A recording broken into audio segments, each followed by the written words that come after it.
Tired of your grinder drawer looking like this?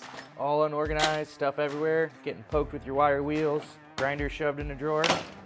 Show you how to fix that. Today we're gonna be making a grinder and grinder accessory holder with these two Husky peg boards. These things are super cheap, about 10 bucks each at Home Depot. We're gonna cut these things apart, get them tack welded together. In about 30 minutes, we're gonna have a super rad grinder holder to keep you organized. What you're gonna do is you're just gonna get one of these pieces, and from one side up, you are gonna come up 8 1/4 inches.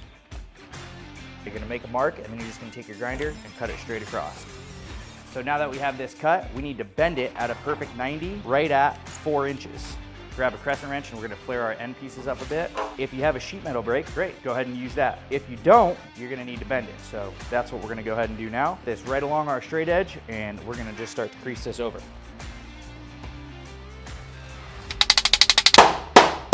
Now that we have this bent at a nice 90, we're gonna go ahead and trim off our ears right here. Go ahead and take this piece, set it off to the side. Grab your cut piece, and we need 2 square pieces that are 4 1/2 inches. Let's go ahead and cut this square out.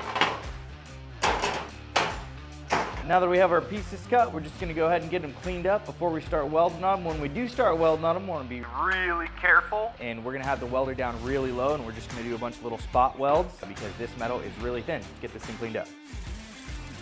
Now for the fun part. Let's try to weld together some super thin metal, see how many holes we can burn in here.